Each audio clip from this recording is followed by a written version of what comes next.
अस्सलाम वालेकुम नाज़रीन। ईरान के सिलेंडर की बातें हो रही हैं कि आया वो सिलेंडर तो नहीं कर रहा, क्योंकि पिछले 24 घंटे में बहुत सी हैपनिंग्स हो चुकी हैं। डोनाल्ड ट्रंप लगातार कह रहा है कि ईरान सिलेंडर करे तो मैं बातचीत करूँगा। मज़ीद उसने क्या कहा है, पाकिस्तान सऊदी अरब के साथ जाके मुलाकातें कर रहा है, उसका बैकग्राउंड क्या है। ये बहुत ख़तरनाक हैपनिंग्स हो रही हैं। इन सब के हवाले से हम आपको बताते हैं। अगर आपने अभी तक चैनल को सब्सक्राइब नहीं किया तो चैनल को सब्सक्राइब ज़रूर कर लें।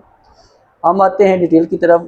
जो डोनाल्ड ट्रंप ने 2 दिन से एक बार बार कह रहा है कि अगर ईरान सरेंडर कर दे तो मैं इसके साथ बातचीत करूंगा और अपनी जंग रोक लूँगा। उसने यहाँ तक बोला है कि हमें किसी मजहबी शख्सियत से कोई लेना देना नहीं है। जो भी मजहबी शख्सियत आके बैठ जाए, अगर वो हमारे साथ अमेरिका और इसराइल के साथ आराम से चलें तो हमें कोई मसला भी नहीं होगा। इससे पहले वो यही बहाना बना के आते थे, अटैक करते थे कि आयतुल्लाह खुमनाई जो हैं वो इसराइल के काफ़ी ज़्यादा ख़िलाफ़ हैं, तो वो बार बार अटैक करते थे ईरान के ऊपर आके। अब आज आयतुल्लाह खुमनाई को शहीद करने के बाद जो सामने नाम आया है, उनके बेटे मुज्तबा खुमनाई का नाम सामने आया है। लेकिन यहाँ पे भी डोनाल्ड ट्रंप ने कहा है कि हमें ऑन बोर्ड रखा जाए। जो भी आप सुप्रीम लीडर बनाएंगे हमारी इजाज़त से बनाएंगे। इस तरह की वो इंटरफेरेंस करना चाह रहा है डोनाल्ड ट्रंप। उसको बहुत सख्त जवाब दे रहा है आगे से ईरान भी। वो भी मैं आपको आगे चल के बताता हूँ कि ईरान क्या सख्त जवाब दे रहा है कि वो इस चीज़ को कैसे ले रहा है। इससे पहले डोनाल्ड ट्रंप के एक और बयान मैं वो आपसे शेयर करता हूँ कि उन्होंने कहा है कि अगर ईरान गैर मशरूत तौर पे सरेंडर करता है तो हम बातचीत करेंगे, अदरवाइज़ हम बातचीत नहीं करेंगे। उसके अलावा वो जो अमेरिका है वो काफ़ी घेर रहा है ईरान को। उनके एक और बैर इख्तियारा जनरल आर्ड फोर वो पहुंच चुका है स्वेज़ कैनाल को क्रॉस करके नेक्स्ट बुएरा एमर में। इससे पहले जो इनका एक अब्राहम लिंकन एक शिप है वो ऑलरेडी पहुंचा हुआ है बुएरा अरब में। अब वो दोनों साइडों से ईरान को घेर रहा है मज़ीद अपना ज़्यादा अटैक करने के लिए। इसका ईरान किस तरह जवाब दे रहा है वो भी मैं आपको बताता हूँ कि ईरान ने कहा है कि हम किसी भी गैर मशरूत माफ़ी या सरेंडर के बारे में कोई भी ये ना सोचे कि हम सरेंडर करेंगे। अगर किसी का सरेंडर का ख्वाब है तो वो उसका ख्वाब उसकी कब्र में ही जाएगा। ईरान के जो सदर हैं मसूद साहब वो काफ़ी सख्त बयान इस हवाले से दे रहे हैं। उन्होंने कल भी कहा था कि हमने अभी तक जो भी मिसाइल का स्टॉक यूज़ किया है वो 2010 वाला है, 2010 से आगे वाला स्टॉक तो अभी हमने स्टार्ट करना है। तो यहाँ पे एक कशीदगी अभी भी चल रही है। दूसरी साइड पे ईरान वो अपने अटैक्स लगातार करता जा रहा है। आज भी उसने यूएई पे अटैक किया है। उन्होंने कहा है कि हमने वहाँ पे जो अमेरिकी बेस थी, क्योंकि यूएई काफ़ी ज़्यादा अमेरिकन को वहाँ पे अपने पास उसने पनाह दी हुई है, जिस वजह से ईरान काफ़ी ज़्यादा अटैक कर रहा है यूएई पे।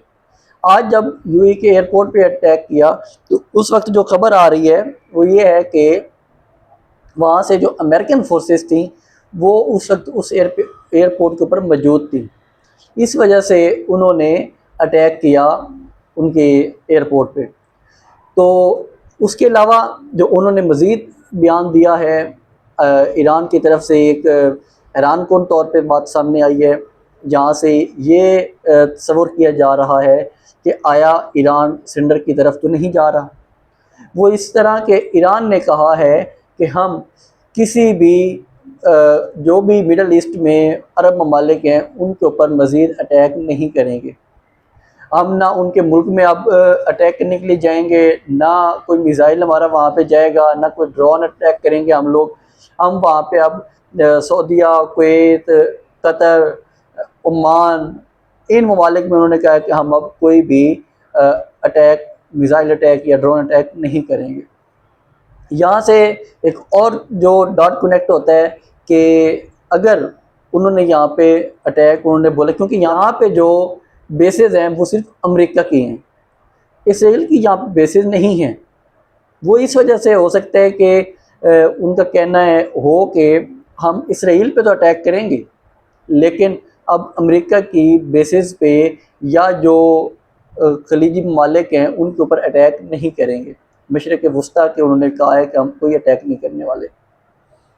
इसके अलावा उन्होंने कहा कि हम माफ़ी भी मांगते हैं कि जो इन पे अटैक हुए, हमारे मुसलमान ममालिक पे अटैक हुए हैं, नहीं होने चाहिए थे, लेकिन इन्होंने बेसिस दी हुई थी। हमारे शहदा काफ़ी ज़्यादा थे, हमारे सुप्रीम लीडर को शहीद कर दिया गया, उसके बाद फिर जो मासूम बच्चियाँ थी उनको शहीद किया गया, जिसकी वजह से हमें ये अटैक करना पड़ा था, क्योंकि वहाँ पे अमेरिकी मफादात थे, अमेरिकी बेसिस थी, जिस वजह से हमने वहाँ पे अटैक किया है। अब वो कह रहे हैं कि हम मज़ीद कोई अटैक नहीं करने वाले। दूसरी साइड पे आज जो आर्मी चीफ साहब थे, हमारे फील्ड मार्शल आसिम मुनीर साहब हैं, वो भी सऊदी अरब से मुलाकात के लिए गए थे। अब यहाँ पे ये चीज़ सामने आती है कि आया कि सऊदी अरब से वो किस मामलात में बात करनी है, क्योंकि पाकिस्तान के दिफाई मुआहदा भी है सऊदी अरब के साथ। अगर तो वो उस दिफाई मुआहदे के लिए गए हैं कि अब हमने बात कर ली है ईरान से कि अब ईरान सऊदी अरब पे कोई अटैक नहीं करेगा, हो सकता है कि इस वजह से भी फील्ड मार्शल साहब गए हों बातचीत करने, क्योंकि पहले भी इसहाक डार साहब ने कहा है कि हमने सऊदी अरब को वहाँ से सेव किया है। जो ईरान अटैक कर रहा था लगातार, हमने उसे कहा था कि आप इस तरह अटैक ना करें, तो उन्होंने अटैक नहीं किया था। जो मेन मतलब कि किसी भी होटल पे या किसी भी इमारत पे अटैक नहीं किया था। इससे पहले जो खलीजी ममालिक हैं वो अमेरिका को भी रोक चुके हैं कि हम अपनी अब मुल्क किसी भी सरजमीन के ख़िलाफ़ इस्तेमाल नहीं होने देंगे, जैसे कि क्योंकि जो अमेरिका वो सिर्फ इस्तेमाल तो ईरान के ख़िलाफ़ करता है ना। अब जब उन्होंने रोका तो फिर मार्को रूबियो साहब का भी राब्ता हुआ कि जी हमारी जंग हो सकता है कई हफ्ते तक चले, तो आपको ये बर्दाश्त करना पड़ेगा, या इस किस्म की बातें हो रही थी। अब उन्होंने जब देखा कि यहाँ से बेसिस नहीं आ रही, तो वो अपना दूसरा जहाज़ लेके आए हैं बहर अहमर से, जो सीज़ कैनाल से क्रॉस करता हुआ ईरान के नज़दीक पहुँचा है। तो वो भी अब काफ़ी ख़तरा ये लग रहा है कि हो सकता है वो वहाँ से अटैक करने की कोशिश करें। दूसरी साइड से जो इसराइल है वो लगातार फॉल्स फ्लैग की कोशिश कर रहा है मस्जिद अक्सा के पास। वहाँ से वो सारे जो नज़दीक अपने उनके ज्वेश थे उनको निकाल रहा है, और ये अब एक अंदाज़ा लगाया जा रहा है कि हो सकता है इसराइल वहाँ पे अटैक करके ये सारा मुद्दा डाल दे ईरान के ऊपर कि ये वहाँ पे अटैक ईरान ने किया, हमने नहीं किया। इस हवाले से भी हो सकता है वहाँ पे आसिम मुनीर साहब की बातचीत हुई हो कि इस मामले को कैसे हैंडल आउट करना है। और मैं पहले भी बार बार ये कह चुका हूँ कि जब भी ये जंग रुकेगी तो पाकिस्तान एक की प्लेयर है। पाकिस्तान को इस जंग को रुकवाने में काफ़ी किरदार अदा करना पड़ेगा, क्योंकि ये एक एटमी पावर मुल्क है, इसके सऊदी अरब के साथ अच्छे तल्लुकात हैं, सऊदी अरब के ट्रंप के साथ अच्छे तल्लुकात हैं। इस तरह एक मिल के ये वाली जंग रोकनी पड़ेगी। इस जंग का जो इम्पेक्ट पाकिस्तान पे पड़ रहा है वो तो आप सोचें ही ना। हमारे हुक्मरान पहले बैठे होते हैं किसी न किसी तरह कोई बहाना मिले और ये अपनी करप्शन करें, अपने जो भी इन्होंने एक रिकॉर्ड बनाने होते हैं वो बनाएं। कल भी उन्होंने 55 रुपये पेट्रोल और 55 रुपये डीज़ल बढ़ा के आवाम के ऊपर एक मुश्किलात नहीं खड़ी कर दी है। अब खबर ये आ रही है कि हो सकता है कि वो आने वाले दिनों में बिजली की कीमतें बढ़ाएं।